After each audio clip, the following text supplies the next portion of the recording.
Hi everyone, কেমন আছো তোমরা সবাই? আচ্ছা, তোমরা বলো তো, তোমরা কারা কারা আর্মস্ট্রং নাম্বার সম্পর্কে জানো?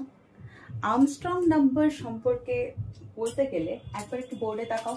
ধরো একটা নাম্বার নিলাম 153। ওকে, আর্মস্ট্রং নাম্বার হলো সেই সমস্ত নাম্বারগুলো যাদের প্রত্যেকটা ডিজিটের সাম নিতে হবে উইথ আ পাওয়ার। বাট পাওয়ারটা কি নেব না, যতগুলো ডিজিট আছে সেই নাম্বারটাকে আমার পাওয়ার হিসেবে কনসিডার করতে হবে। লাইক এখানে 153 আমি লিখেছি, তো 1 এর কিউব প্লাস 5 এর কিউব প্লাস 3 এর কিউব, তাহলে 1 প্লাস 125 প্লাস 27। একবার দেখো আসছে তো 153। তো এই ধরনের নাম্বারগুলোকে আমার কিন্তু আর্মস্ট্রং নাম্বার বলা হয়। পাওয়ারটা শুধু খেয়াল রাখবে যে যতগুলো ডিজিট আছে সেই নাম্বারটাকে কিন্তু আমার পাওয়ার হিসাবে কনসিডার করতে হবে। তো এরকম 3 ডিজিটের আরো 3টে কিন্তু আর্মস্ট্রং নাম্বার আছে।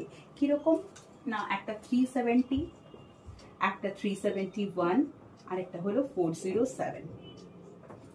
তোমরা আমাকে বলবে 4 ডিজিটের কটা আর্মস্ট্রং নাম্বার আছে। যদি আমাদের ক্লাসগুলো ভালো লেগে থাকে দেন অবশ্যই আমাদের পেজটাকে ফলো করে রেখো, আর বেশি বেশি করে লাইক, শেয়ার অ্যান্ড কমেন্ট করো।